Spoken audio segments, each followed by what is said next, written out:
वंदो राधा पद कमल अमल सकल सुख धाम, जिनके परसन हित रहती लालायित नित श्याम।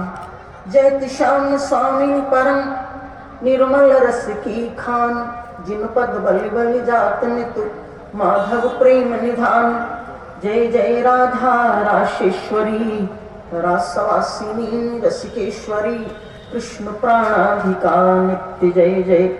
कृष्ण स्वरूपिणी कृष्ण प्रिया जय, कृष्ण परमानंद रूपिणी जय, कृष्ण वामांग संभूता जय कृष्णा वृंदा जय जय जय।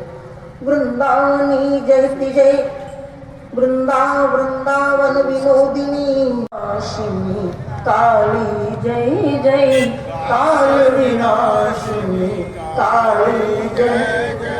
उमा रमा ब्रह्माणी जय जय, उमा रमा जय जय। भुवनेश्वरी भवानी जय जय, भुवनेश्वरी भवानी जय जय। जगदम्बिका भवानी जय जय, जगदम्बिका भवानी जय जय। जगदम्बिका भवानी जय जय, जगदम्बिका भवानी जय जय। श्री राधा माधव की जय जय, श्री राधा श्री राधा माधव की जय जय, श्री राधा माधव की जय जय। काल विनाशिनी काली जय जय। महादेव अगर आपके इष्ट हैं तो आप अपने विषयों को, अपनी इंद्रियों के संपूर्ण विषयों को उन देवाधिदेव महादेव के चरणों में समर्पित कर सकते। अगर कोई भगवान श्री राम का चिंतन करता, कोई भगवान कृष्ण का चिंतन करता, कोई जगदम्बा में अपनी आसक्ति रखता है और उनके चरणों की उपासना करता है, आपका इष्ट अपने इंद्रियों के विषयों को अपने इष्ट के चरणों में जो व्यक्ति समर्पित कर देता है, संसार के विषय, संसार के भोग उसको जीवन को कभी प्रभावित नहीं करते हैं और मनुष्य के विषय भी धन्य हो जाते हैं और मानव की संपूर्ण इंद्रियां भी धन्य हो जाती हैं। इसलिए जीवन में परमात्मा के चिंतन की बड़ी महिमा।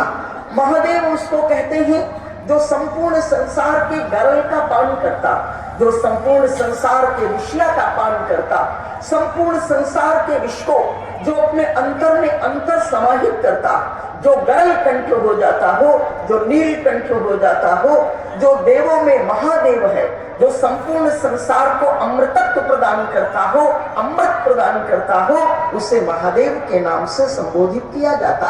ऐसे पावन महादेव के चरणों में आप सभी बैठे हैं और भगवान का चिंतन करने का प्रयत्न करते हैं। संत कवि गोस्वामी तुलसीदास ने कहा, नर समान नहीं कवलियो दीन, मानव के तन की बड़ी गरिमा।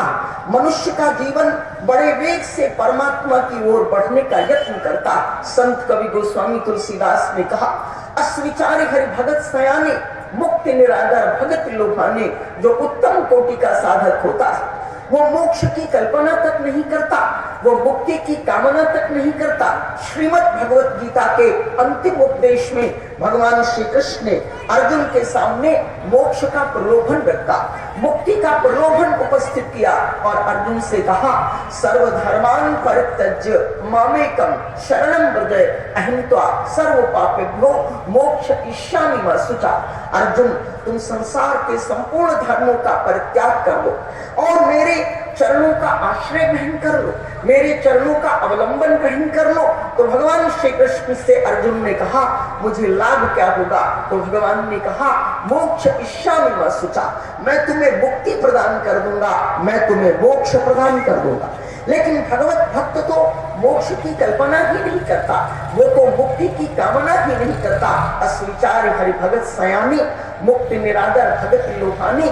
जो सयाना भक्त है, जो श्रेष्ठ भक्त है, जो उत्तम भक्त है, वो केवल परमात्मा की भक्ति ही चाहता। जैसे आपने कभी झरनों को देखा होगा जो कितने वेग से प्रवाहित होते हैं, जैसे झरना बहता है पहाड़ से, जैसे पुष्प खिलते हैं वृक्षों में, जैसे पक्षी प्रातः काल की मांगलिक वेला में गीत गुनगुनाते हैं, ऐसे ही मनुष्य की जिंदगी अनंत के चरणों में वही चली जाती।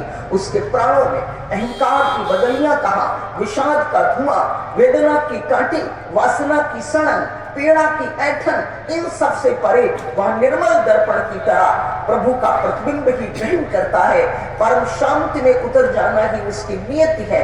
वहां पर केवल निर्धूम प्राणों